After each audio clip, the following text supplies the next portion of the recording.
तर one ride म्हणजे royal एनफिल्डनं 22 तारखेला राईड अरेंज केलेली.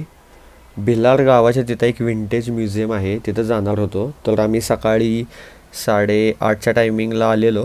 सगळे रायडर्स गोळा होत होते.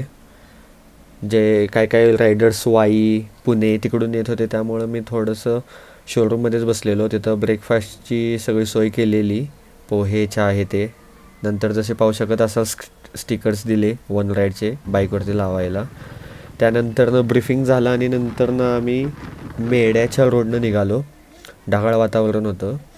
नंतरनं हा ब्रेक घेतला पहिला आपण, जो घाटामध्ये होता भिलार गावच्या. मस्त असं वातावरण झालेलं, हिरवळ होती पूर्णपणे. त्यामुळे सगळ्या रायडर्सने एक स्टॉप घ्यायचं ठरवलं. त्यामुळं सगळेजण तिथं थांबलेलो आम्ही. नंतरनं आम्ही आत्ता सध्या बघा भिलार गावामध्ये आलेलो आहोत. 2 रायडर्स आमचे रस्ता चुकलेले, त्यांची वाट बघत होतो. तुम्ही बघू शकत असाल स्ट्रॉबेरीची शेती बघा इथं. मोपेड म्हणजे मोटर प्लस पेडल, म्हणजे फ्युअल संपलं की तुम्ही त्याला पेडलवर सुद्धा चालवू शकता. आणि सगळ्या मोपेड अंडर 50 cc असतात. जास्तीत जास्त 3 लिटर फ्युअल कॅपॅसिटी असते त्यांची. पहिली जी आहे रमोना हैदराबादमध्ये मॅन्युफॅक्चरिंग झालेली मोपेड आहे. हितोडी जमशेदपूरमध्ये मॅन्युफॅक्चरिंग झालेली मोपेड आहे, जी हिंदुस्तान टूल्स अँड डाईज कंपनीने बनवली होती. यावर इन्स्पायर होऊन मुंबईमध्ये वर्लीमध्ये मॅन्युफॅक्चरिंग झालेली मोपेड आहे, जी हिंद सायकल कंपनीने बनवली होती. ही जी आहे MTM मोयरम मोपेड चेन्नईची मोपेड आहे. हिला देसी गाडी म्हटलं जायचं. म्हणजे काही मॉडेल्स असे होते जे स्टेट वाईज चालले, स्टेटच्या बाहेर कधी चालले नव्हते. त्यातलं हे एक मॉडेल आहे, चेन्नईच्या बाहेर कधी चालले नव्हते, त्यामुळे तिला देसी गाडी म्हटलं जायचं. त्या बाजूला जी फर्स्ट वाली आहे BSA, हे 1930 to 35चं मॉडेल आहे. म्हणजे पहिले ब्रिटिश सोल्जर्स इंडियामध्ये कॉन्ट्रॅक्ट बेसवर राहायला यायचे. जाताना त्यांचे व्हेकल्स डोनेट करून किंवा सेल करून जायचे. त्यातलं एक मॉडेल आहे. 350 cc मॉडेल आहे आणि 4 स्ट्रोक इंजिन आहे याचं. सेकंड जे गिलेरा हे इटालियन मॉडेल आहे. जसं आता जे स्कूटीजला येतात सीट खाली फ्युअल टँक, तसे 80s मध्ये हिला दिले जायचे. 2 रॉड होते, एक फ्युअलसाठी आणि एअर आतमध्ये जाण्यासाठी. ही NSU जर्मन मोपेड आहे. तिला सायकलसारखं डिझाईन दिलं जायचं, त्यामुळे पाठच्या व्हीलला ते एअरपंप सुद्धा अटॅच जायचे. हे खास करून जर्मन लेडीजसाठी डिझाईन केलेलं मॉडेल होतं. यावर इन्स्पायर होऊन बजाजने MAT स्टार्ट केलं होतं. होंडाचं सगळ्यात जास्त सेल झालेलं मॉडेल होतं हे. ही जी आहे मोफा इनबिल्टची मोपेड आहे. तिच्या चेसीच्या रॉडमध्ये त्यांनी 1 लिटरचं फ्युअल टँक दिलं होतं आणि 22 cc मोपेड असल्यामुळे तिला हेल्मेट आणि लायसन्स सुद्धा नाही लागायचं. 20 किती? 26 cc. 22 cc. आणि ही इनफिल्डने 1960 मध्ये 200 cc मिनी बुलेट म्हणून मॉडेल चालू केलं होतं. 1960. या बाजूला हे सगळे हिरोचे कलेक्शन्स आहेत. त्यामध्ये हिरो मॅजेस्टिक, पॉप्युलर, पेसर. आणि ही इनफिल्डची स्कूटर आहे, फर्स्ट बटन स्टार्ट गाडी, जी 1950 मध्ये त्यांनी फॅन्टॅब्युलस म्हणून लॉन्च केली होती. ज्याला ह्या बाजूला हे 2 गिअर आणि त्या बाजूला दिला त्याचा ब्रेक आहे. जसं इनफिल्डच्या सगळ्या पहिल्या मॉडेल्सला उलट्या बाजूला गिअर आणि उलट्या बाजूला ब्रेक दिले जायचे, त्याचप्रमाणे ह्याला सुद्धा दिले जायचे. आणि फियाट म्हणून कार आहे की तसं लुक दिलं जायचं ह्याला. हे रॉयल एनफिल्ड 150 cc मॉडेल आहे. हे उलटे मॉडेल आहे. 80 to 85 मध्ये मॉडेल आहे. हे रॉयल एनफिल्डच्या आधी एनफिल्ड इंडिया लिमिटेड होतं, त्यावेळेसचे मॉडेल आहेत. एक्सप्लोरर, सिल्वर प्लस आणि हुंडा. आपण रॉयल एनफिल्ड का सगळं? ही जी आहे सुवेगामध्ये ओपन केलेली त्यावेळेसची मोपेड आहे. सुवेगा एक महाभारतातल्या कॅरेक्टरचं नाव त्यांनी मोपेडला दिलं होतं. आणि फ्युअल टँकच्या आतून सीटचा रॉड त्यामुळे डिझायनिंग सुद्धा फेमस होतं हे मॉडेल. ही सम्राट सुवेगा तमिळनाडूची मोपेड आहे. हिला सुद्धा देसी गाडी म्हटलं जायचं. तमिळनाडूच्या बाहेर कधी हे मॉडेल चालले नव्हते. ही जी आहे जावाची डबल सायलेन्सर, की किक व्हायचे आणि किक केल्यानंतर ऑटोमॅटिकली त्याचे गिअर व्हायचे. याची हेडलाईट, अप्पर डिपर सगळं चावीमध्येच दिले जायचे. त्यामध्ये एसडीची मोपेड स्कूटर आहे आणि एसडीची डबल सायलेन्सर बाईक आहे. ही एसडी ना, युनिक मॉडेल आहे. मोपेड टाईप झालं सर. Moped plus bike. टाकी बघा कशी दिली ती छोटी. जे उलटे पेडल मालिकेला ब्रेक लागायचे. यावर इन्स्पायर होऊन कोल्हापूरमध्ये मॅन्युफॅक्चरिंग झालेली मोपेड आहे लक्ष्मी, जी किर्लोस्कर आणि घाडगे पाटील यांनी कोलॅबोरेशन मध्ये चालू केली होती. पिझ्झा सुद्धा सेम किर्लोस्कर आणि घाडगे पाटील यांनीच बनवलेल्या मोपेड आहेत. त्यातली गॅम्बलर जी होती त्याची आर्टस मॉडेल कंपनीने बनवलं लॅब्रेटाचं मॉडेल. आणि हे जे आहे लॅब्रेटा 59 मॉडेल आहे, 1959 मध्ये आलं होतं. तिची हेडलाईट हँडलच्या खाली दिली जायची, हँडलला लॉक दिलं जायचं. खूप लिमिटेड मॉडेल्स बनवले गेले होते, त्यातलं हे एक मॉडेल आहे. तुम्हीच्या गाड्यांना उलट्या बाजूने डोअर ओपन होतात, सेम ह्याला सुद्धा उलट्या बाजूने डोअर ओपन व्हायचे. वुडन डोअर दिले जायचे आणि सीटर होते, त्यामध्ये सीट सुद्धा यायच्या.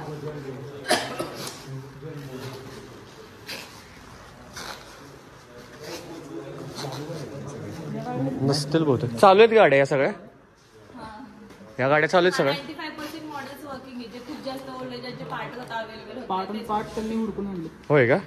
प्रत्येकाला ओरिजिनल पार्ट लावण्याचा प्रयत्न केलाय, पण ज्यांनी भेटले त्यांना स्किप केलं. ओके. हे API विजय सुपर, हे सुद्धा लॅम्परेटाचे मॉडेल्स आहेत. फक्त ह्यांचे पार्ट प्युअर इम्पोर्ट करून इंडियामध्ये असेंबल केले जायचे आणि ह्यांचं मार्केटिंग त्यावेळेस बजाज करायचे. विजय सुपरच्या मार्केटिंगसाठी जेव्हा India first time world cup win झालेली, सगळ्या प्लेयर्सला गिफ्ट केलं होतं विजय सुपर. त्यांची गाडी मोनोसस्पेन्शन असणारी इंडियाची फर्स्ट बाईक होती ही. याआधी त्यांनी डबल सीटर फाल्कन म्हणून सुद्धा मॉडेल चालू केलं होतं. आणि हे चायनीज मॉडेल आहे, जे छोट्या मुलांसाठी बनवले जायचे. पियाजोच्या 3 व्हीलर्स रिक्षावर होता पॅगो. आणि हे सुझुकीचे मॉडेल्स आहेत, त्यामध्ये समुराय, सुझुकी, TVS सुझुकी सुप्राचे मॉडेल्स यायचे. यामाच आहे, त्यामध्ये टोरिओचा यमा, पलियामा 2 सीटर, पलियामा 1 सीटर येतात. हे खास करून जापनीज लोकांसाठी बनवले जायचे, कारण त्यांची हाईट खूप शॉर्ट असते. त्यामुळे बाईक सगळ्यात जास्त पिकअप देणाऱ्या बाईक्स होत्या. यामा अल्बा 106चं मॉडेल आहे. इकडे सगळं TVS कलेक्शन आहे, त्यामध्ये टीव्हीजींचा मूवी होता बॉबी, त्यामध्ये यूज केलेलं मॉडेल आहे. त्याच्या आधीचं मॉडेल आहे GTS 175 नाव आहे. त्यावेळेस इतकं चाललं नव्हतं, पण मूवी नंतर बॉबी राजदूत म्हणून फेमस झाल्यानंतर कंपनीने सुद्धा तेच नाव कंटिन्यू केलं पुढे. ही राजदूत WFM राजदूतचं पोलंडचं मॉडेल आहे. राजदूत ओळखायची साईन होती त्यांची हेडलाईट, सर्कलवाले पोलंडचे असायचे, स्क्वेअर हेडलाईट इंडियाचे. हे 2 मॉडेल पोलंडचे होते, बाकी सगळे इंडियन मॉडेल्स आहेत. 175cc मॉडेल्स होते आणि राजदूतचे मॉडेल्स केरोसिनवर सुद्धा चालायचे. जास्त करून दूधवाले लोक आणि फार्मर्स या मॉडेल्सचा यूज करायचे. 1960 मध्ये त्यांनी राजहंस म्हणून मॉडेल चालू केलं होतं. आणि इकडे हे TVSचं मोपेड कलेक्शन आहे, त्यामध्ये TVS हिरोचा, power Excel, TVS Express, TVS 50चे मॉडेल्स यायचे. दिली जायची. हे खिळ्यावर सुद्धा चालू व्हायचे मॉडेल्स. हे जेम्स कंपनीचं मॉडेल आहे, ह्याला विलियर्सचं इंजिन यूज केलं जायचं. हे जर्मनीने सेकंड वर्ल्ड वॉरसाठी बनवलं होतं मॉडेल. आणि हे 1940चं मॉडेल आहे, मॅचलेस. BSA ब्रिटिश सोल्जर्स इंडियामध्ये घेऊन आले होते. ही सुद्धा कॉन्ट्रॅक्ट बेसवर इंडियामध्ये आली होती. खूप हेवी असल्यामुळे तिला 2 स्टँड दिले जायचे. 350cc इंजिन आहे आणि 4 स्ट्रोक मॉडेल आहे. होते राजस्थानमध्ये त्यांची कंपनी होती. त्यात त्यांचे स्कूटर आहेत, मोपेड आणि स्पोर्ट्स बाईक आहेत, छोट्या मुलांसाठी बनवल्या जायच्या.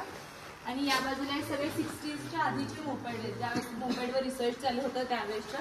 त्यामध्ये त्यांचं इंजिन सुद्धा वेगवेगळ्या मार्स व्हीलच्या पाठी, हिरोचं लास्ट व्हील आणि ॲटलासोलेक्सचं फर्स्ट व्हीलला इंजिन सेट केलं होतं. मर्सिडीजचं लावलंय का ह्याला? नाही, डिझाईन दिले. अच्छा. ही ॲव्हॉनची मोपेड आहे, फर्स्ट बाईक आहे, 1980चं मॉडेल आहे. त्यावेळेची बॅटरी ती पॉवरफुल असल्यामुळे तिला पेडल सुद्धा दिले जायचे. ही स्पोर्टिव्हची मोपेड आहे, ही सुद्धा इलेक्ट्रिक स्टार्ट मोपेड आहे, 1985चं मॉडेल आहे. आणि हे सगळे पियाजो वेस्पाचे मॉडेल्स आहेत. यावर इन्स्पायर होऊन कायनेटिकने लिना चालू केलं होतं, घरामध्ये ओपन केलेली. महाराष्ट्र स्कूटर म्हणून ओळखले जायचे हिला. लोकल स्कूटर असल्यामुळे खूप जास्त चालायची, पण मॅन्युफॅक्चरिंगमध्ये गव्हर्नमेंट कमी पडायला लागले. त्याचं मार्केटिंग त्यावेळेस बजाज करायचे, बजाज स्वतःचं मॅन्युफॅक्चरिंग नव्हतं. नंतर प्रियाचं लायसन विकत घेऊन बजाजने स्वतःचं मॅन्युफॅक्चरिंग चालू केलं. सेम मॉडेल्स आणि बजाज 150 बनवलं होतं. इकडे सगळे बजाजच्या स्कूटीजचे मॉडेल्स आहेत, spirit, crystal, स्रेव.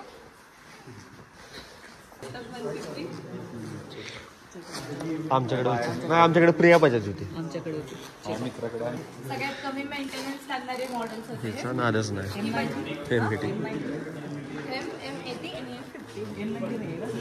बजाजची first 4 stroke scooter होती. बजाज वायकिंग एक्सपोर्ट केली जायची इंडियातून बाहेर. 500 मॉडेल बनवले त्यांनी, सगळे एक्सपोर्टसाठी बनवले गेले होते. ही जी आहे सनी, कायनेटिक होंडाच्या कॉम्पिटिशनमध्ये बजाजने मॉडेल चालू केलं होतं. त्यानंतर त्यांनी स्पाइस म्हणून मॉडेल चालू केलं होतं. आणि ही बजाज कावासाकीने कोलॅबोरेशनमध्ये एलिव्हेटर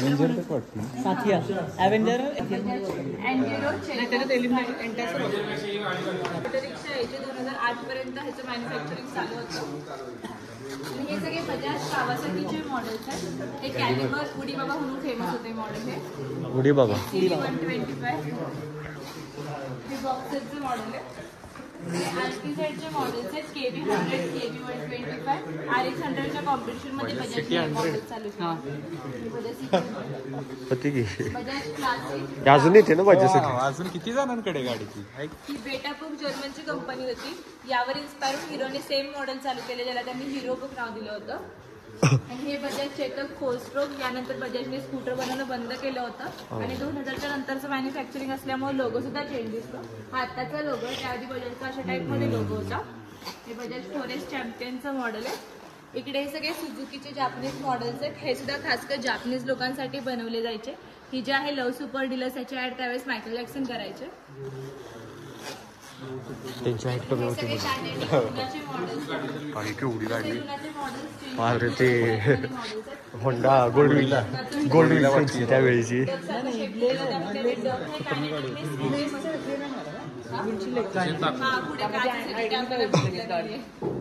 एक ब्लेज 165 सीसीचं मॉडेल होतं. सगळ्यात ब्रॉड स्कूटीमध्ये नाव आहे. आणि कॅनेटिकनी हेसनच्या कोलॅबोरेशनमध्ये 125 सीसीचं बाईकमध्ये मॉडेल चालू केलं होतं. आणि हे कॅनेटिक बॉस, इकडे kinetic K400 king, kinetic spark जे 1 लिटरमध्ये 80 to 90 प्लस ॲव्हरेज द्यायचे. सगळ्यात जास्त चाललेल्या स्कूटरमध्ये मॉडेल होते. आणि हे कॅनेटिक सफारी मॉडेल आहे, जे सिंगल फ्रेममध्ये बनले. ह्याला मध्ये जॉईन नाही आहे, सिंगल चेसीमध्ये बनलेलं मॉडेल आहे. हे कायनेटिक होंडाचं सगळ्यात ओल्डवाला आहे का, जेव्हा 2013 मध्ये त्यांनी मॅन्युफॅक्चरिंग बंद केलं तेव्हाचं लास्ट मॉडेल होतं हे. आणि ह्या लेवलची स्पोर्ट बाईक आहे, जे ॲड्रिनो म्हणून मॉडेल चालू केलं होतं. फ्रीडम पण यायची ना असं नाही, ती थोडी वेगळी यायची. गिरनार नर्मदा गुजरात मॅन्युफॅक्चरिंग मॉडेल्स आहेत. गिरनार गुजरात गव्हर्नमेंटने चालू केली होती. इंजिनिअरिंग स्टुडंटने डिझाईन केलेलं मॉडेल. त्यांच्याकडून ते खूप हेवी झालं, ते कंटिन्यू नाही करू शकले. त्यांनी त्यांचं लायसन नर्मदाला विकलं. नर्मदाने डिट्टो बजाज 150ची कॉपी केलेली, त्यामुळे बजाजने त्यांच्यावर केस करून कंपनी बंद केली. नर्मदा आता फर्टिलायझरमध्ये त्याने गिरनारची टी येते. आणि विक्टोरिया इंडियन मोपेड आहे, विकी म्हणून फेमस होतं हे मॉडेल. आणि बाकी सगळे रिपीटेड मॉडेल्स आहेत, जे आपण राईडसाठी तयार करतो.